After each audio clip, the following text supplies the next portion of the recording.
बरगढ़र जीवनरेखा भाव परिचित जीरा नदी। यह नदी अनेक लोकों जीवन जीविका सहित जोड़ी हो जाइथिबा बेले पड़ोशी छत्तीसगढ़ राज्यर लरिया संप्रदायर लोकों पेट पाटणार माध्यम साजिछि वर्ष वर्ष धरी। ओडिशार लोके बाहर राज्य को दादन खटिबाकू जाउथिबा सह नाना दुर्दशार सम्मुखीन हेउछंती।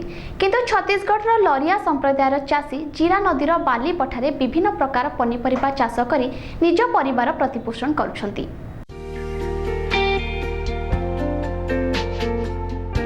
बरगढ़ सहर 5 किलोमीटर दूर में रही हलदीपाली गाँ। गाँर निकट में बही जाइछि जीरा नदी। सेहीपरि सहर ठारू आउ किछि दूर में रही देवगाँ एवं सही गाँ निकट दे गिरिशूल नदी बही जाइछि। तेबे एही उभय नदीर मिलनस्थली नदी पठार को दूर देखिले लागे सते जेमिति लंबी जाइछि एक सबुज गालिचा। तेबे एही नदी पठा को पाखरे देखिले जना पड़े ताहा हेउछि विभिन्न प्रकारर पनीपरिबा चाषरे परिपूर्ण।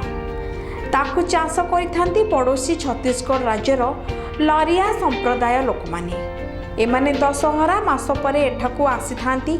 वर्षा समय रे नईर प्रखर जलस्रोतरे समतल नदी पठाकू समतल करिथांती। अन्य पक्षरे एही लरिया संप्रदायर लोकमानंक एहा निजर चाष जमी होई नथिबा सत्वे सेमाने खूब जत्न सहकारे सेही बाली पठाकू चाष कार्य पई व्यवहार उपयोगी करिथांती। ताहापरे प्राय 6 मास धरी चाष करिथांती काकुडी, कलरा, जह्नी, कखारू, टमाटो तथा अन्यान्य पनीपरिबा। तेबे एही लरिया संप्रदायर लोकमाने भूमिहीन थिबा बेले दीर्घ 25 वर्षर ऊर्ध्व समय हेबो एठाकू प्रति वर्ष आसीथांती। राम भरोस पटेल आज्ञा छत्तीसगढ़ न आसी हमें कार्तिक मासे आसी आज्ञा।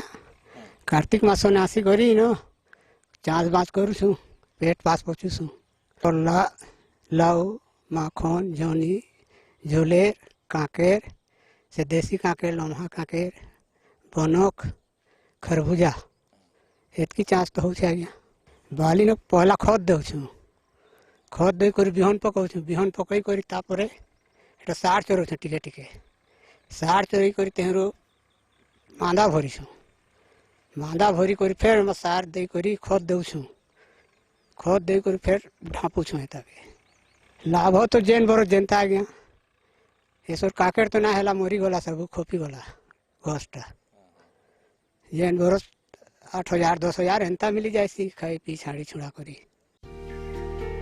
अन्य पक्षरे एही नदी पठारे सेमाने कुड़िया घर करी रहुथिबा बेले परिवारर महिला एवं पुरुष समस्ते मिसी चाष कार्य लागि थांती।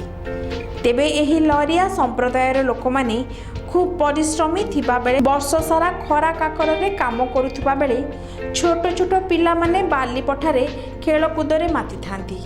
आउ मध्य उत्पादित फसल को नहीं परिवारर उभय पुरुष महिला माने बरगढ़ स्थित मुख्य बजार रे बिक्री करने को आसी। तेबे एमानंक उत्पादित एही पनीपरिबा एक भिन्न परिचय रे थिबा बेले बजार रे एहार चाहिदा मध्य बेस अधिक रही।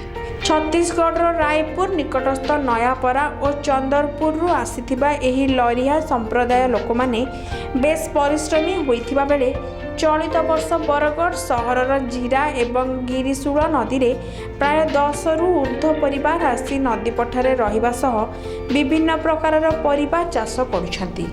तेबे विगत दिन रे होइथिबा अदिनिया वर्षा जोगु पनीपरिबा चाष भल होई नथिबा जने लरिया चाषी ज्ञानलाल कहिछंती।